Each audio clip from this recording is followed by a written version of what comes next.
Hi, this is our first attempt at streaming a video for Final Coil. My name's Phil, this is Rich. Hello. And we're on the road for our second album, which we're recording at Real Sound Studios in Italy. For those of you who don't know, Rich and I got the short straw and we're driving across Europe to get to Italy with all the gear.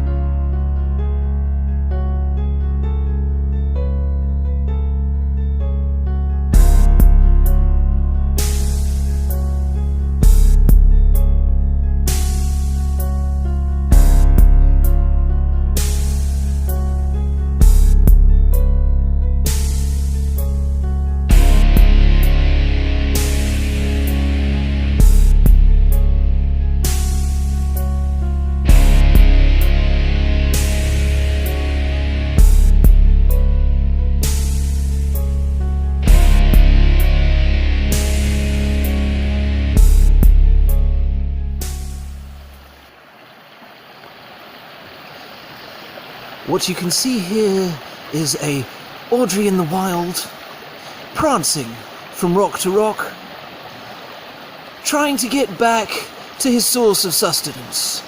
As we know, an Audrey in the wild is particularly fond of wine, and the bottle of wine is back here. Ah, the prancing Audrey has made it and has found his wine, a happy result for everyone. To the Winchester!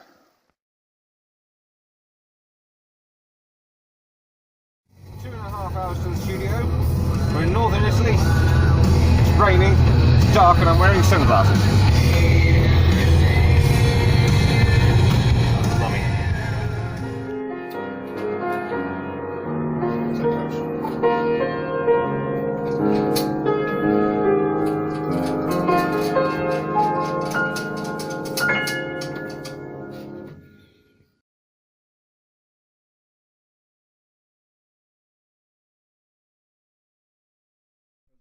That brings me back good memories, setting the kit up with some help from Chicho. Shout out to him, great engineer.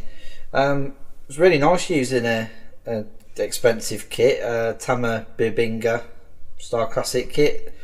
As you can see, vast number of symbols there. And I used every single one except the ice bell, actually. That's one good thing about it, it wasn't for show. Yeah, it took a lot of effort. But once we got it right, it sounded absolutely perfect, and I think the sound on the album, it's going to blow people's socks off. It sounded phenomenal.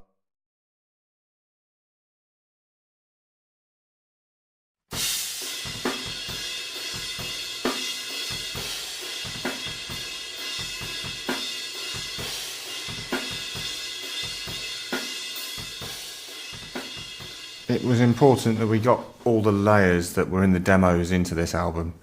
There's a lot of depth, I think, and we were lucky to be able to have the time to get all that in.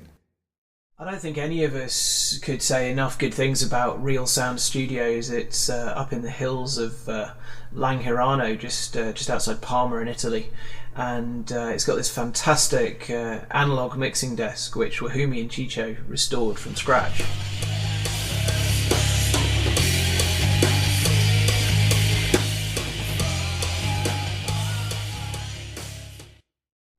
This time out we predominantly worked with Chicho, who's our mix engineer, and he was fantastic, really supportive of all the different types of things we were trying to do. We were experimenting with bows, we were experimenting with string scrapes, feedback, placing Allen keys between the strings, all the sorts of things that most mix engineers would probably want to cut out of the mix.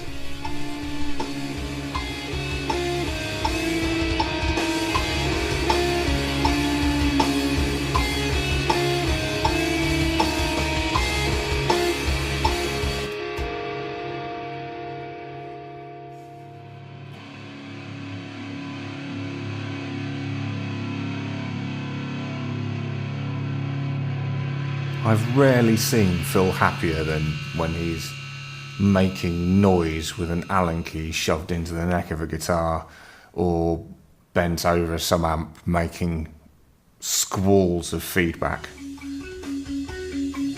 But then again, I'm probably much the same.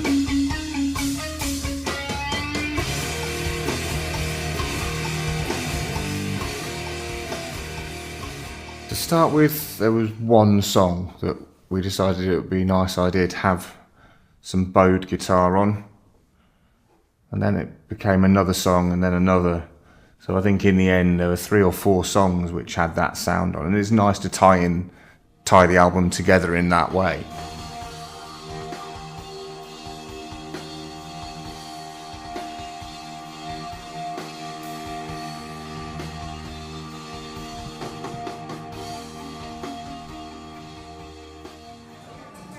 Damn it!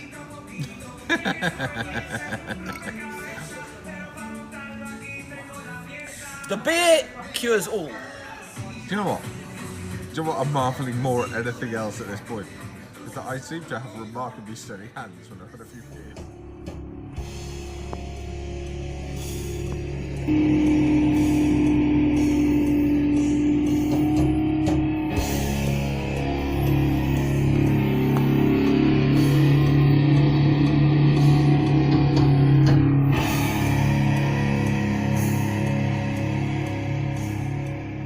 We spent a fair bit of time with the demos, experimenting and making bits of noise and planning where everything should go, so that when it came to recording we still had time to do things like bowing and getting feedback in the right places, so just to give the songs the depth that we had planned and hoped that they would have all the way through. Okay, can we just record this bit? Yes.